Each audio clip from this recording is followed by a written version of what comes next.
Hi friends, welcome to mister Channu colour world. Friends, ಇವತ್ತಿನ ಸಂಚಿಕೆಯಲ್ಲಿ ನಾನು ನಿಮಗೆ ತಿಳಿಸ್ತಾ ಇದ್ದೀನಿ ವಾಟರ್ ಪ್ರೂಫಿಂಗ್. ಏನಿದು ವಾಟರ್ ಪ್ರೂಫಿಂಗ್ ಅಂತೀರಾ? ಸೊ ನಿಮ್ಮ ಮೋಲ್ಡ್ಗಳ ಮೇಲೆ ಚಿಕ್ಕ ಚಿಕ್ಕ ಕ್ರ್ಯಾಕ್ಗಳು ಬಿಟ್ಕೊಂಡು ಮಳೆ ನೀರಿನಿಂದ ಅದು ನೀರು ಒಳಗಡೆ ಇಳಿದು ಗೋಡೆಗಳೆಲ್ಲ ಒಂಥರ ಬೂಸ್ಟ್ ಥರ ಆಗಿ ತ್ಯಾವ ಹಿಡಿದು ಮನೆಯೇ ಹಾಳಾಗುತ್ತೆ. ಫ್ರೆಂಡ್ಸ್, ನೀವು ಎಷ್ಟೋ ಕಷ್ಟದಿಂದ ಒಂದು ದೊಡ್ಡದಾದಂಥ ಕನಸಿನಿಂದ ಕಟ್ಟಿರುವಂಥ ಮನೆ ಒಂದು ಕ್ರ್ಯಾಕಿನ ಮೂಲಕ ನಿಮ್ಮ ಮನೆಯೇ ಹಾಳಾಗುವ ಸಾಧ್ಯತೆ ಇರುತ್ತೆ. ಸೊ ಇದನ್ನು ತಡೆಗಟ್ಟೋದು ಹೇಗೆ ಅಂತ ಕೇಳ್ತಾ ಇದ್ದೀರಾ? ಸೊ ಹೇಳ್ತೀನಿ. ಅದಕ್ಕಿಂತ ಮುಂಚೆ ನಮ್ಮ ಚಾನಲ್ನ ಯಾರು ಸಬ್ಸ್ಕ್ರೈಬ್ ಮಾಡ್ಕೊಂಡಿಲ್ಲ ಅವರು ಬೇಗನೆ ಸಬ್ಸ್ಕ್ರೈಬ್ ಮಾಡ್ಕೊಳ್ಳಿ. ಹಾಗೆ ಅದರ ಪಕ್ಕದಲ್ಲಿರುವ ಬೆಲ್ ಐಕನನ್ನು ಆನ್ ಮಾಡಿ ಫ್ರೆಂಡ್ಸ್. ಹೀಗೆ ಮಾಡೋದರಿಂದ ನಮ್ಮ ಎಲ್ಲ ವಿಡಿಯೋಗಳು ನಿಮಗೆ ಬಂದು ತಲುಪ್ತವೆ ಫ್ರೆಂಡ್ಸ್. ಓಕೆ ಫ್ರೆಂಡ್ಸ್, ಈಗ ವಾಟರ್ ಪ್ರೂಫಿಂಗ್ ಮಾಡಬೇಕು ಅಲ್ವಾ? ಸೊ ವಾಟರ್ ಪ್ರೂಫಿಂಗ್ ಮಾಡಬೇಕಂದ್ರೆ ನಿಮಗೆ ಒಳ್ಳೆ ಚೀಪ್ ಆ್ಯಂಡ್ ಬೆಸ್ಟಲ್ಲಿ ಮಾಡಬೇಕಂದ್ರೆ ನಾನು ಒಂದು ಸಜೆಸ್ಟ್ ಮಾಡೋದು ಡ್ಯಾಮ್ ಪ್ರೂಫ್. ಸೊ ಇದು ನಿಮಗೆ ರೇಟು ಕಡಿಮೆ, ಹಾಗೆ ಮತ್ತು ಒಳ್ಳೆ ಕ್ವಾಲಿಟಿನೂ ಇದೆ ಫ್ರೆಂಡ್ಸ್. ಡ್ಯಾಮ್ ಪ್ರೂಫಿಂಗ್ ಎಷ್ಟಾಗ್ಬೋದು ಅಂತ ಹೇಳ್ತಿದ್ರಾ? ಜಾಸ್ತಿ ಏನಾಗರ ಫ್ರೆಂಡ್ಸ್, ಒಂದು 12,000 ರಿಂದ 13,000 ರೂಪಾಯಿ ಒಳಗಡೆ ಆಗುತ್ತೆ ನಿಮಗೆ. ಸೊ ಹೇಗೆ ಅಂತ ಅದನ್ನು ಹೇಳ್ತೀನಿ ನೋಡಿ. ನಾನು ಈಗ ನಿಮಗೆ ಎಕ್ಸಾಂಪಲ್ಗೆ ಒಂದು ಹಾಫ್ ಸೈಟ್ನ ತೊಗೋತೀನಿ. Half site mould waterproofing ಮಾಡಬೇಕು. ಸೊ ವಾಟರ್ ಪ್ರೂಫಿಂಗ್ ಮಾಡಬೇಕಂದ್ರೆ ಏನೆಲ್ಲ ಮೆಟೀರಿಯಲ್ ಬೇಕು ಅಂತ ನಿಮಗೆ ಹೇಳ್ತೀನಿ ನೋಡಿ. ಒಂದು ಡ್ಯಾಮ್ ಪ್ರೂಫ್ ಬೇಕು. 20 ಲೀಟ್ರ್ ಡ್ಯಾಮ್ ಪ್ರೂಫ್ ಆದರೆ 2 ಕೋಟ್ ನೀವು ಅಪ್ಲೈ ಮಾಡ್ಬೋದು. ಓಕೆನಾ? ಡ್ಯಾಮ್ ಪ್ರೂಫ್ ತೊಗೊಳ್ಳಿ. ಅದು ರೇಟ್ ಬಂದುಬಿಟ್ಟು ಒಂದು 5,000 ರೂಪಾಯಿ ಆಸುಪಾಸು ಇರುತ್ತೆ ಫ್ರೆಂಡ್ಸ್. ಓಕೆನಾ? 5,000 ರೂಪಾಯಿ ಲೆಕ್ಕ ಹಾಕೊಳ್ಳಿ. ಆಮೇಲೆ ಲೇಬರು, ಅದನ್ನ ಮಾಡೋಕ್ಕೆ ಪೇಂಟ್ರ್ ಬೇಕಾಗುತ್ತೆ. ಸೊ ಅದಕ್ಕೆ ಗೊತ್ತಿರೋರೇ ಬೇಕು. ಇಲ್ಲ ಅಂದರೆ ನಿಮಗೆ ಈ ವಿಡಿಯೋ ನೋಡಿದರೆ ಒಂದು ಅನುಭವದಿಂದ ಮಾಡಿಸ್ಬೋದು, ಏನು ತೊಂದರೆ ಇಲ್ಲ. ಸೊ ಆದರೆ ನೀವು ಮುಂದೆ ನಿಂತ್ಕೊಂಡು ಮಾಡಿಸ್ಬೇಕಾಗುತ್ತೆ ಫ್ರೆಂಡ್ಸ್. ಅಲ್ಲಿಗೆ ಪೇಂಟ್ರ್ ಬೇಕು ಇಬ್ಬರು 2 ದಿನಕ್ಕೆ ಬೇಕಾಗುತ್ತೆ. ಅಲ್ಲಿಗೆ 4 ಲೇಬರ್ ಆಯಿತು. ನೀವು ಕಡಿಮೆ ಅಂದರೆ ಅವ್ರಿಗೆ 800 ರೂಪಾಯಿ ಇರುತ್ತೆ. ನಾನು ಒಂದು 1,000 ರೂಪಾಯಿನೇ ಅಂದ್ಕೊಳ್ಳಿ. ಒಂದು ದಿನಕ್ಕೆ 1,000 ರೂಪಾಯಿ ಅಂದರೆ ಇಬ್ಬರಿಗೆ 2,000 ಆಯಿತು. ಸೊ 2 ದಿನಕ್ಕೆ 4,000 ಪ್ಲಸ್ ಇದೊಂದು ಡ್ಯಾಮ್ ಪ್ರೂಫ್ ಒಂದು 5,000 ಎಷ್ಟಾಯಿತು? 9,000 ಆಯಿತು. 9,000 ಆದರೆ ಅದರಲ್ಲಿ ಕ್ರ್ಯಾಕ್ ಪಿಲ್ಲಿಂಗ್ ಒಂದು ಬರುತ್ತೆ. ಸೊ ನೀವು ಕ್ರ್ಯಾಕ್ ಪಿಲ್ಲಿಂಗ್ ಒಂದು ಬೇಕಾಗುತ್ತೆ. ಅದಕ್ಕೆ ಒಂದು 5 kg ಅಂದ್ರೂ 1,500 ರೂಪಾಯಿ ಎಷ್ಟಾಯಿತು? ಅದೊಂದು 9, ಇದೊಂದು 1,500, 10,500 ರೂಪಾಯಿ ಆಯಿತು. ಇನ್ನು ಬ್ರಷ್ ಬೇಕಾಗುತ್ತೆ, ತಾರ್ ಬ್ರಷ್ಷು, ಮಾಮೂಲಿ ಬ್ರಷ್ಗಳು, ಇವೆಲ್ಲ ಕೆಲವೊಂದು ಚಿಕ್ಕ ಪುಟ್ಟ ಬೇಕಾಗುತ್ತೆ. ಅದಕ್ಕೊಂದು 500 ಅಂದ್ಕೊಳ್ಳಿ. ಎಷ್ಟಾಯಿತು? 5, 4, 9, ಇದೊಂದು 1,500, 9, 10,500, ಇದೊಂದು 500 ಎಷ್ಟಾಗುತ್ತೆ ಹೇಳಿ?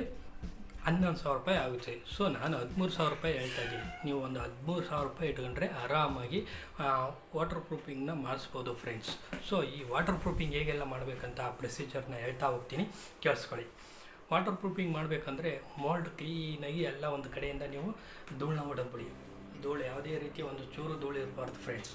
ಧೂಳು ಹೊಡೆದಾದ್ಮೇಲೆ ಸೊ ಈ ಕ್ರ್ಯಾಕ್ಗಳು ಬರುತ್ತಲ್ಲ, ಆ ಕ್ರ್ಯಾಕ್ ಒಳಗಡೆ ಧೂಳು ಅದು ಕುಂತಿರುತ್ತೆ.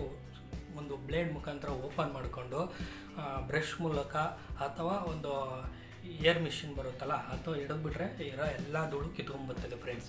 ಈ ರೀತಿ ಮಾಡಿ ಎಲ್ಲ ಧೂಳನ್ನು ರಿಮೂವ್ ಮಾಡಬೇಕು ನೀವು.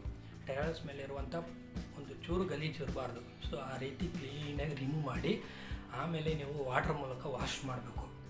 ಮೋಲ್ಡ್ ಫುಲ್ಲು ವಾಶ್ ಮಾಡಿ. ಸೊ ವಾಶ್ ಮಾಡಿ ನಿಮ್ಗೆ ಪ್ರೆಷರ್ ಇರೋ ಪೈಪ್ ಇದ್ದರೆ ಆ ಕ್ರ್ಯಾಕಲ್ಲಿ ಪ್ರೆಷರಿಂದ ಬಿಡಿ, ಒಳಗಿರೋದು ಏನೇ ಇದ್ರೂ ಕಿತ್ಕೊಂಡು ಈಚೆ ಬರುತ್ತೆ. ಆಮೇಲೆ ಎಲ್ಲ ಕ್ಲೀನಾಗಿ ಒರೆಸ್ಬಿಡಿ. ಮೇಲೆ ತ್ಯಾವ ಇರಬಾರ್ದು. ನೀವು ವಾಟರ್ ಪ್ರೂಫಿಂಗ್ ಮಾಡಬೇಕಂದ್ರೆ ಯಾವುದೇ ರೀತಿಯ ತ್ಯಾವ ಒಂದು ಚೂರೂ ಇರಬಾರ್ದು ಫ್ರೆಂಡ್ಸ್. ಬಿಸಿಲಿದ್ದರೆ ನಿಮ್ಗೆ 1 ಅವರಲ್ಲಿ ಕಂಪ್ಲೀಟಾಗಿ ಡ್ರೈ ಆಗುತ್ತೆ, ಯಾವುದೇ ಚಿಂತೆ ಬೇಕಾಗಿಲ್ಲ. ಸೊ ಬಿಸಿಲಿಲ್ಲ ಅಂದರೆ ಒಂದು 2-3 ಅವರ್ ಬೇಕಾಗುತ್ತೆ. ಸೊ ಹಾಗೆ ಕ್ಲೀನಾಗಿ ಒರೆಸಿ ಎಲ್ಲ ಕ್ಲೀನಾಗಿ ನೀಟಾಗಿ ವಾಟರ್ ಮೂಲಕ ವಾಶ್ ಮಾಡಿಬಿಡಿ. ವಾಶ್ ಮಾಡಿ 1 ಅವರ್ ಬಿಟ್ಬಿಡಿ. ಚೆನ್ನಾಗಿ ಬಿಸಿಲಿರೋ ಟೈಮಲ್ಲೇ ಮಾಡಿಸಿ 1 ಅವರ್ ಬಿಟ್ಬಿಡಿ. 1 ಅವರಲ್ಲಿ ಕ್ಲೀನಾಗಿ ಎಲ್ಲ ಡ್ರೈ ಆಗುತ್ತೆ. ಡ್ರೈ ಆದಮೇಲೆ ನೀವು ಇದು ತೊಗೋಬೇಕಾಗುತ್ತೆ, ಡಾಕ್ಟರ್ ಫಿಕ್ಸೆಡ್ ತೊಗೊಳ್ಳಿ. ಸೊ ಏನಿಲ್ಲ, 1 kg ಬಂದುಬಿಟ್ಟು 300 ಸಮಥಿಂಗ್ ಇದೆ. ಸೊ ನಿಮಗೆ ಹಾಫ್ ಸೈಡ್ಗಾರ ಒಂದು 5 kg ಸಾಕಾಗುತ್ತೆ ಫ್ರೆಂಡ್ಸ್.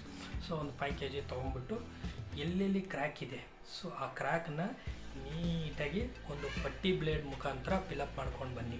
ಸೊ ಪಟ್ಟಿ ಬ್ಲೇಡ್ ಮೂಲಕ ಯಾವುದೇ ರೀತಿ ಗ್ಯಾಪ್ನ ಓಪನ್ ಬಿಡಬೇಡಿ. ಸೊ ಸ್ವಲ್ಪ ಪಟ್ಟಿ ಬ್ಲೇಡಲ್ಲಿ ಓಪನ್ ಮಾಡ್ಕೊಳ್ಳಿ. ಆ ಗ್ಯಾಪ್ನ ಸ್ವಲ್ಪ ಜಾಸ್ತಿ ಓಪನ್ ಮಾಡಿಕೊಂಡು ಆ ಡಾಕ್ಟರ್ ಫಿಕ್ಸೆಡ್ ಮಾಲ್ ಇದೆಯಲ್ಲ ಅದನ್ನ ಕುಂದಿರಿಸ್ಬೇಕು. ಒಳಗಡೆ ನೀಟಾಗಿ ಕುಂದಿರಿಸಿ ಎಕ್ಸ್ಟ್ರಾ ಮಾಲ್ನ ಮೇಲ್ಗಡೆ ತೆಗೆದುಬಿಡಿ. ಜಾಸ್ತಿ ದಪ್ಪನೂ ಬಿಡಬೇಡಿ, ಅಸಹ್ಯ ಆಗ್ಬಿಡುತ್ತೆ. ಓಕೆನಾ?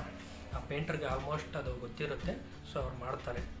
ಎಲ್ಲ ಕಂಪ್ಲೀಟಾಗಿ ಒಂದು ಡಾಕ್ಟರ್ ಫಿಕ್ಸೆಡ್ನ ಅಪ್ಲೈ ಮಾಡಾದಮೇಲೆ ಆಮೇಲೆ ನೀವು 1 ಅವರ್ ಅದಕ್ಕೆ 1 ಅವರ್ ಡ್ರೈ ಬಿಡಲೇಬೇಕಾಗುತ್ತೆ. ಮಿನಿಮಮ್ 1 ಅವರ್ ಬಿಟ್ಬಿಡಿ. 1 ಅವರ್ ಆದಮೇಲೆ ಕಂಪ್ಲೀಟಾಗಿ ನೀವು ಆ ಮೋಲ್ಡಿಂದ ಒಂದು ತುದಿಯಿಂದ ನೀವು ಸ್ಟಾರ್ಟ್ ಮಾಡಿರ್ತೀರಲ್ಲ, ಆ ಎಡ್ಜಸ್ ಹೋಗೋಷ್ಟಿಗೆ ಇದೆಲ್ಲ ಡ್ರೈ ಆಗ್ತಾ ಬರುತ್ತೆ, ಏನು ಪ್ರಾಬ್ಲಮ್ ಇಲ್ಲ. ಒಂದು ಹಾಫ್ ಆನ್ ಅವರ್ ಬಿಟ್ಟು ಸ್ಟಾರ್ಟ್ ಮಾಡ್ಬೋದು. ಸೊ ಅದಾದಮೇಲೆ ಡಾಕ್ಟರ್ ಫಿಕ್ಸೆಡ್ ಎಲ್ಲ ಅಪ್ಲೈ ಆದಮೇಲೆ ಡ್ಯಾಮ್ ಪ್ರೂಫ್ ಬರುತ್ತೆ. ಸೊ ಡ್ಯಾಮ್ ಪ್ರೂಫು ಒಂದು 20 ಲೀಟ್ರಿಗೆ ಒಂದು 5,000 ಸಮಥಿಂಗ್ ಇರುತ್ತೆ. ಸೊ ಅದನ್ನು ತೊಗೊಂಡು ನೀವು ಜಾಸ್ತಿ ನೀವು ಈಗ ಎಷ್ಟೋ 100%ಗೆ ಒಂದು 1/4% ಅಷ್ಟು ನೀರು ಹಾಕಬೇಕು. ಒಂದು 20 ಲೀಟ್ರ್ ಇದ್ದರೆ ಒಂದು 3 ಲೀಟ್ರಿಂದ 4 ಲೀಟ್ರ್ ನೀರು ಹಾಕಿ, ಜಾಸ್ತಿ ನೀರು ಹಾಕೋಕ್ಕೆ ಹೋಗಬೇಡಿ, ಗಟ್ಟಿನೇ ಅಪ್ಲೈ ಮಾಡಬೇಕಾಗುತ್ತೆ ಇಲ್ಲಿ ನೀವು. ಸೊ ಅದನ್ನು ಚೆನ್ನಾಗಿ ಒಂದು ಕಡೆಯಿಂದ ಒಂದು ರೋಲರು ಬ್ರಷ್ ಮೂಲಕ ನೀಟಾಗಿ ಅಪ್ಲೈ ಮಾಡ್ಕೊಂಡು ಬಂದುಬಿಡಿ.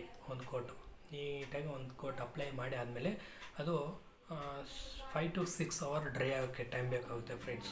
ಎಷ್ಟು? 5 to 6 ಅವರ್ಸ್. ಓಕೆನಾ? 5 to 6 ಅವರ್ಸ್ ಡ್ರೈ ಆದಮೇಲೆ ಇನ್ನೊಂದು ಕೋಟು ನಾವು ಅಪ್ಲೈ ಮಾಡಬೇಕಾಗುತ್ತೆ. ಸೊ ಅದು ಒಂದೇ ದಿನಕ್ಕೆ ಆಗಲ್ಲ, ಮಾರನೇ ದಿನ ಬಂದುಬಿಟ್ಟು ಅದನ್ನ ಇನ್ನೊಂದು ಕೋಟ್ನ ಅಪ್ಲೈ ಮಾಡಿಸ್ಬಿಡಿ ನೀಟಾಗಿ. ಯಾವುದೇ ರೀತಿಯ ನಿಮಗೆ ವಾಟರ್ ಲೀಕೇಜ್ ಪ್ರಾಬ್ಲಮ್ ನಿಮಗೆ ಬರೋದಿಲ್ಲ. ಸೊ ಇದು ನಿಮಗೆ 8 ವರ್ಷ ಫ್ರೆಂಡ್ಸ್, 8 ವರ್ಷದವರೆಗೂ ನಿಮಗೆ ಯಾವುದೇ ರೀತಿಯ ಲೀಕೇಜ್ ಪ್ರಾಬ್ಲಮ್ ಬರೋದಿಲ್ಲ ಫ್ರೆಂಡ್ಸ್. 8 ವರ್ಷದ ನಂತರ ಬರುವ ಸಾಧ್ಯತೆ ಇರುತ್ತೆ. ಆಮೇಲೆ ಮತ್ತೆ ಇದೇ ಪ್ರೊಸೆಸರ್ನ ನೀವು ಕಂಟಿನ್ಯೂ ಮಾಡ್ಬೋದು. ಓಕೆ ಫ್ರೆಂಡ್ಸ್, ಈ ವಿಡಿಯೋ ನಿಮಗೆ ಇಷ್ಟ ಆಗಿದ್ರೆ ಒಂದು ಲೈಕ್ನ ಮಾಡಿ, ಹಾಗೆ ಪಕ್ಕದಲ್ಲಿರುವ ಬೆಲ್ ಐಕನನ್ನು